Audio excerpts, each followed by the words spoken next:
Direct Connection is made by MPT to serve all of our diverse communities and is made possible by the generous support of our members. Thank you. Live from Maryland Public Television, this is Direct Connection with Jeff Salkin. Hi, everybody, and thanks for tuning in for Direct Connection. We connect tonight with the expert helping NASA to pick astronauts with the right stuff to fly to Mars. But first tonight, the flight of the bald eagles, which has captivated our whole region as two eagle chicks have hatched high above a tree at the National Arboretum under the watchful eye of a webcam audience.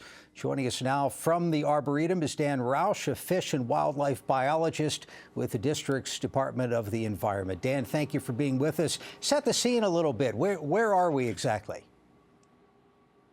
We are at the National Arboretum. It's in Northeast D.C. And right now we're in the visitor center, but we're not very far from the nest, about 250, 300 yards.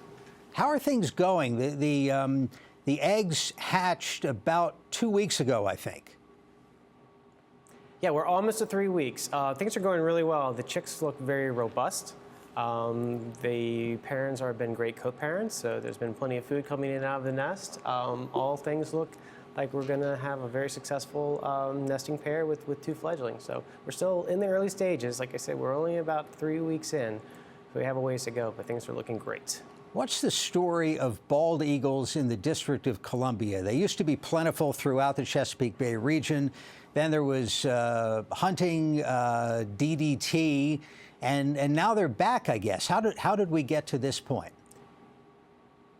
So historically, pre-colonial times, they estimated about 100 or 500,000 bald eagle pairs in the lower 48 states. And when they did a census in the 1960s, we were down to only 417 pairs. And DDT, hunting, the depletion of fish stocks, and urbanization really impacted all those numbers. And it's really a success story with the Endangered Species Act in 1972 in the vein of DDT as well. They've really made a comeback. So in the 1960s, there were only 32 nests on the Chesapeake Bay. And now we're back up to about 11,000 nests in the lower 48 states. So they've really rebounded. But in the district itself, the last nest in D.C. was in 1947, actually here on the Arboretum grounds. And we went more than 50 years without having nesting bald eagles in the district. And then last year, it was 69 years that we'd actually had a nest here at the Arboretum, just a few yards from where the last nest in 1947 was. You know, I know how cool it is to watch just as a civilian, but as a biologist, what's it like for you to have these two high-definition cameras looking into the nest all the time? It is really an amazing view into the daily struggle that these eagles go through to raise two chicks. I have a better idea about their diet, about their growth, about little sibling rivalry. You get to view that in the early stages, and really how these eagles, their behavior, and how they really co-parent, and they actually require both parents to take on different roles and then actually allow them to do the same roles together. And the effort these eagles have to go into raising two young.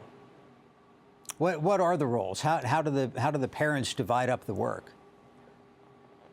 Well, a lot of the incubation, which would be keeping the eggs warm before they hatch, is done by both of them. Usually the female takes more of a role, but in this case it was almost 50-50. And then when they hatch, it's called brooding.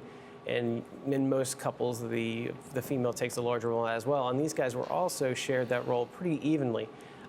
It's come now to the adult female is usually on the nest, and the adult male's been doing most of the hunting. He's actually quite a prolific hunter.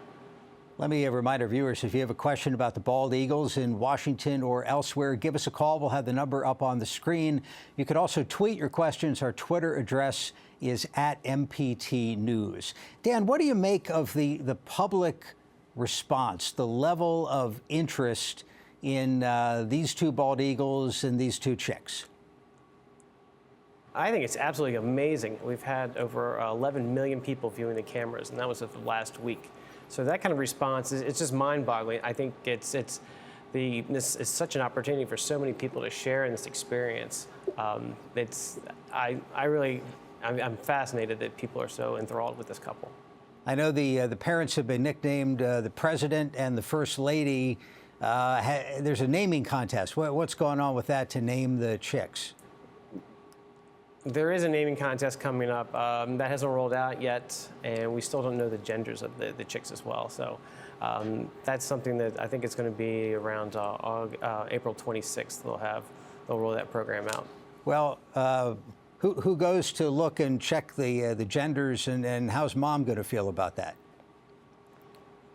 Well, the plan is we wait until they're usually between 6 and 8 weeks old. That way the adults aren't always at the nest, and the chicks are large enough that they cannot have a parent there, and they'll be fine. They can thermoregulate. They can control their body temperature. And then if we do it, it would be someone going up there.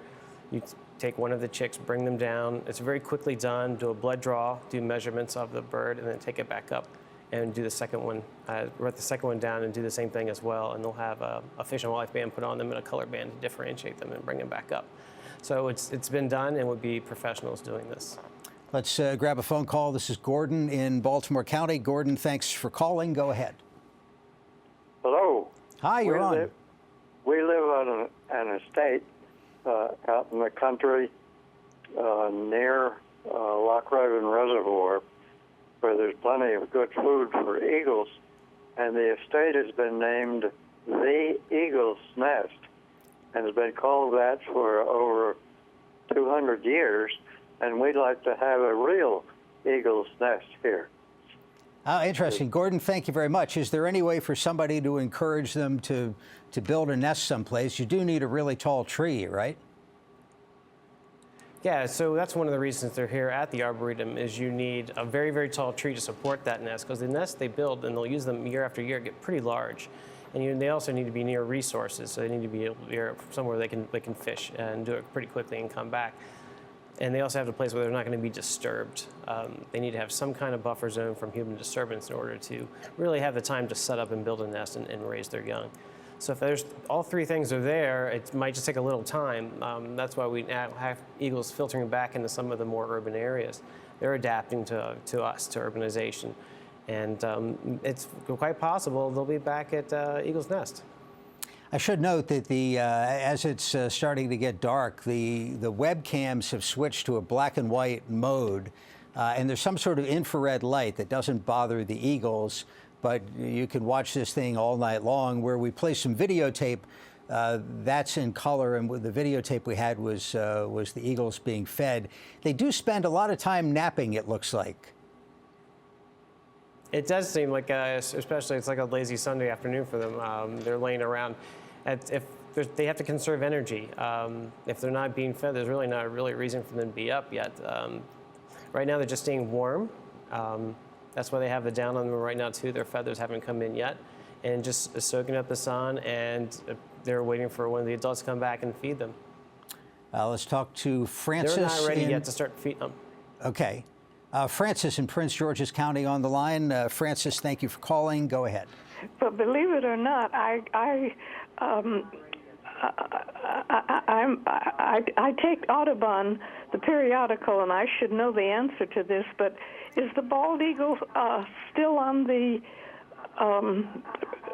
restrictive list? Very good, Francis. Thank you so much.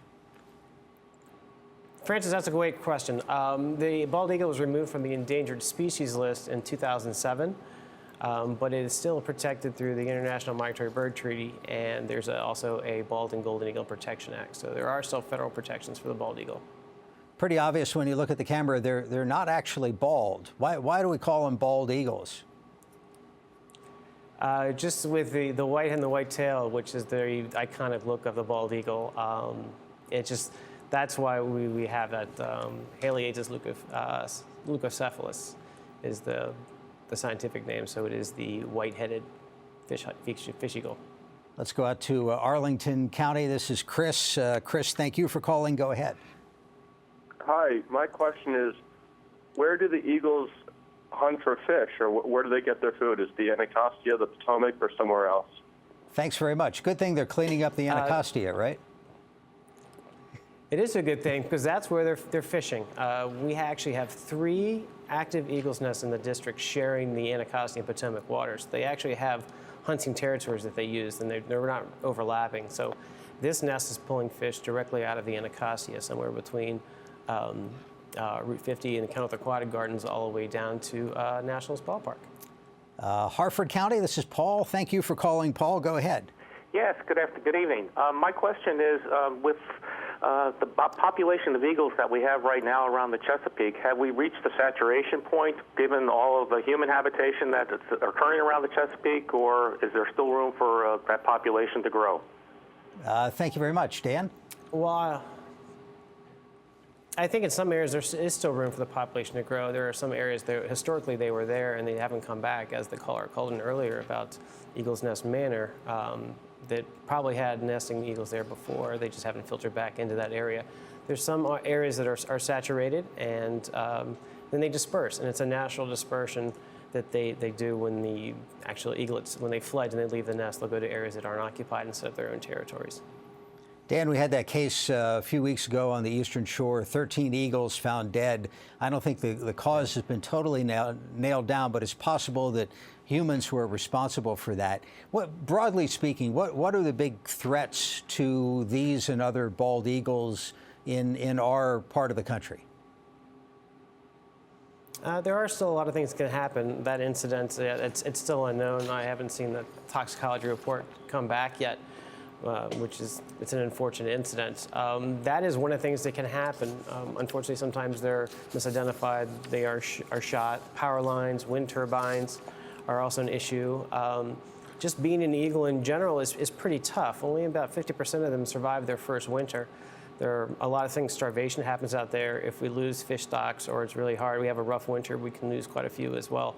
And even when we had the polar vortexes here, not this winter, but the other two, it pushed quite a few eagles down here, and you could actually walk on the Potomac, and I saw 18 sitting below National Airport because that's the only place they had to go. So weather, predation, climate, having these places where they can actually have their nests is very important. Caroline County, this is Gail. Gail, thanks for the call. Go ahead. Hi, quick question. Is there a former relationship between these eagles and the Arboretum, or did they just show up one day? Great question. Thank you. That is a great question. They just showed up one day. Actually, one of them did. In the spring of 2014, a lone male eagle showed up at Kingman Island, which is just south on the Anacostia River of the Arboretum. And it was there every day. It would come back and roost every night, just like clockwork. You could walk in right before sunset and see it come in and spend the night. And then it was in September, it seemed to have picked a mate. A migrating female bald eagle was coming through, and they did these fantastic pair bonding flights where they flew together. They were testing stamina and strength and seeing if they were a good match.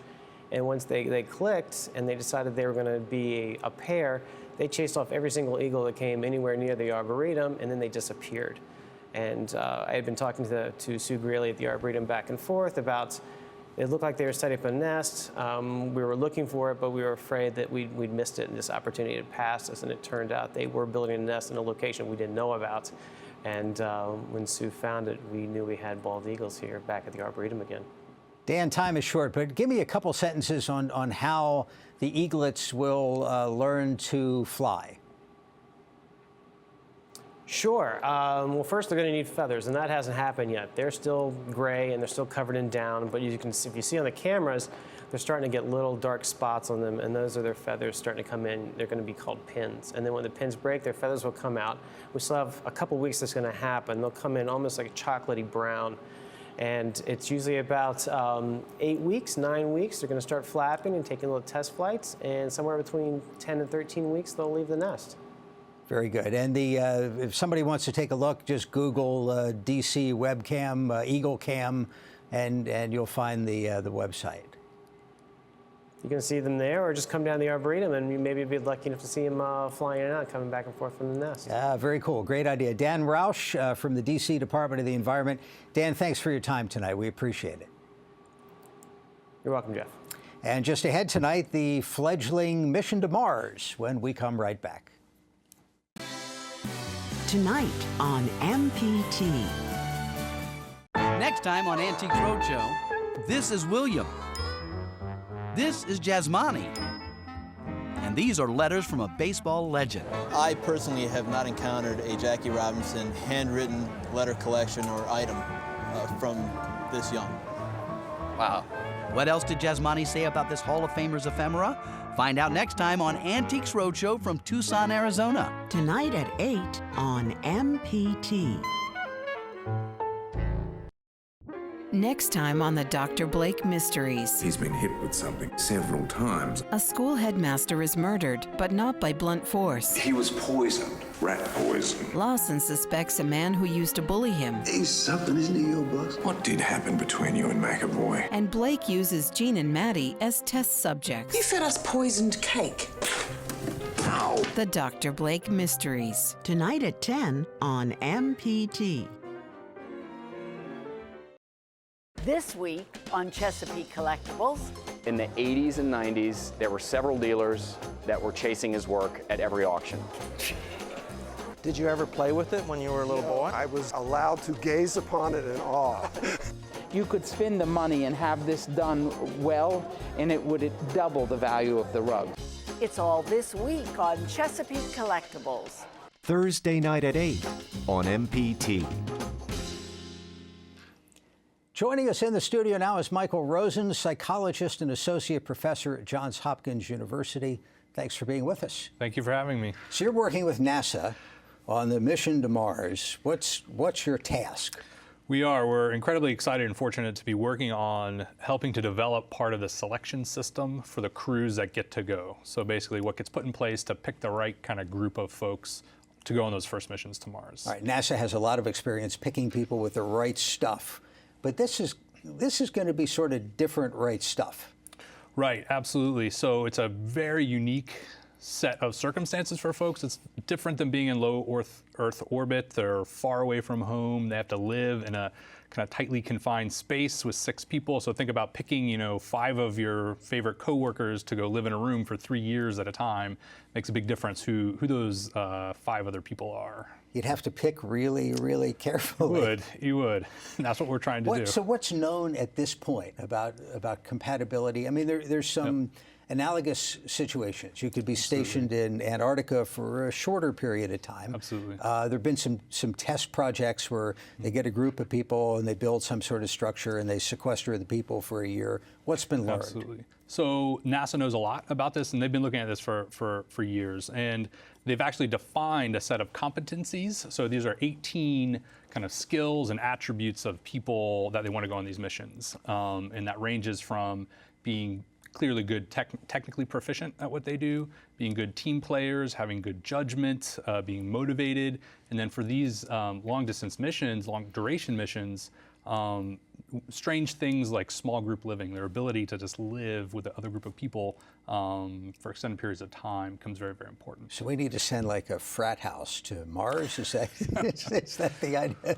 Well, it's interesting too. It's because it's about finding the right mix of people too. So when you look at all these things NASA wants from these people, it's tough to envision all of those living in one person, right? So you need a really strong leader, but you also need someone that can follow and be an autonomous worker. So does that all live in one person, or can we find a mix of the people? And it's really about trying to find that balance of the whole crew and not just picking the right people. You told me they're thinking about a six-person crew. That's the current framework. Yeah. And so it can't be 6 type A personalities, or you need some variation. Is that what you're saying? Exactly. I think we need to figure out which ones we need variation on and which ones we don't. For some things like intelligence in teams, it really matters. We can compensate for one another, right? So if someone's a little bit on the high end, we can pull the weight for someone else. But for other things like agreeableness, it really just takes one person to make that team go off the tracks, right? So if they're one really disagreeable person, can make a big difference and undermine everyone else's ability. So it's finding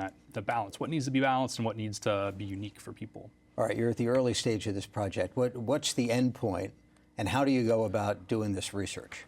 Great question. So we have a 3-year project, and we're just getting started. We're really, I said, kind of developing a part of the selection system. So if you go to apply for a regular job, you have to fill out your resume, you have to go sit through an interview, you have to do lots of other things. For high-end jobs, you may be going through simulations and taking tests and things like that. So it's that whole process that we're trying to work out. What do we need to measure? How do we measure it? And our task is to advance some of those things, but then also validate some of what NASA has learned already with those competencies. Let me remind our viewers, if you have a question about who NASA ought to send to Mars, give us a call. We'll have the number up on the screen, or tweet your questions. Twitter address is @MPT News. Who don't you want in this capsule? Is there some personality type? I'm thinking of some individuals. You may be able to think of some individuals too that either wouldn't get all the way there or wouldn't be coming back. I mean, so interesting, interpersonal skills and conflict management, and people that can just get along with others. The value of that stock has risen quite a bit for missions like these. Before it was the fighter pilot, the Type A extreme person, and that works for missions of a couple days, weeks, months even, but not years. You also need to think about how you deal with how this crew would deal with conflict. Absolutely. There's a problem, there's a disagreement about something. How are they going to resolve it? Because they're a year away, and they can really barely communicate with this 20-minute delay back and forth. Absolutely, and that's one way. So it's 40 minutes basically to close a whole loop, to ask a question and then to get an answer. Wow. It takes a better part of an hour. So you really need people that can solve problems on their own. In the past, a lot of NASA has been training and overtraining, so we know everything we could possibly experience we're going to train for. You can't do that on these types of missions anymore. Let's grab a phone call. Frederick County, this is Chuck. Chuck, thanks for the call. Go ahead. Yes, I'm wondering if religious beliefs are going to be considered as one of the factors in choosing people. Great question. Thank you very much. And this is going to be likely an international crew. Absolutely. I don't think there's any policy statement on that, but I think the ideal that they're shooting for is really to send a representation of the people of Earth. It's not going to be a mission from the United States per se. Diversity is one of the things that is definitely a factor in this. What about like regimentation in a military sense? I mean, there needs to be, you would think, discipline, there needs sure. to be a commander. Absolutely. Yeah. And different roles, and that evolves as things. How do you think about that? Yeah, so that's one of the things that really, absolutely, there'll be a rank structure and there'll be hierarchy, but there needs to be, again, adaptability, because you never know what's going to happen, and there will be people with different experience and expertise that will be most relevant to certain problems. So you have to have those people that can function in a hierarchy, but then also be adaptable to whatever comes up. Would you go? I would love to go. If they made the offer? It's not, I don't think it's gonna play out for me. The people that are probably going to go, which is, are probably in high school right now, or not even in high school yet. So that's ridiculous. Yeah. But that's because we don't have any. We don't have the hardware. We don't have much yet. If we're lucky, it's still a 20-year horizon before anyone will be going. Is there any takeaway from this kind of research for people on Earth about how to deal with workplace issues? You're on a team of some sort. What do you hope to learn that might be useful, or what has been learned that could be useful for this? Absolutely. This is one of the reasons we're really excited to do this work, is that it allows us to better understand how some of these team concepts work in healthcare. So we're actually working with physicians, so residents, so physicians in training in our surgery residency and anesthesiology residency, to try to better understand how we can help them become better team players and pick better team players. Historically, medicine hasn't done that.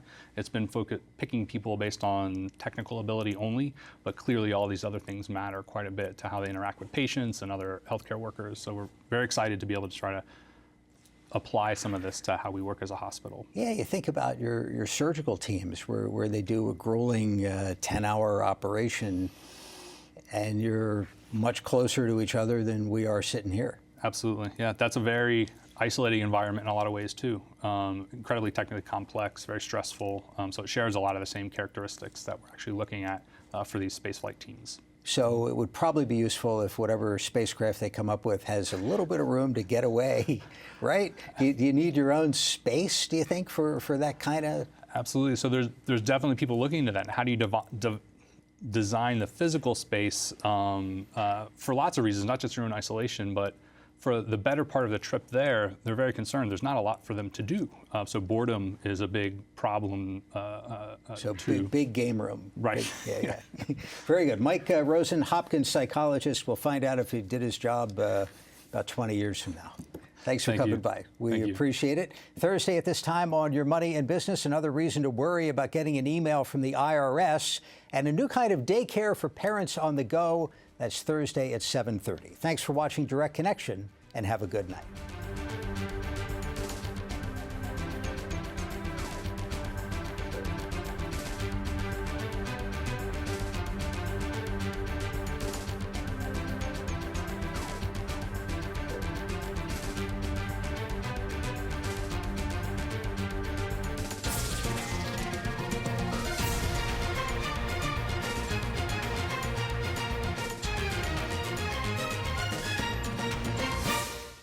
This program was made by MPT to serve all of our diverse communities.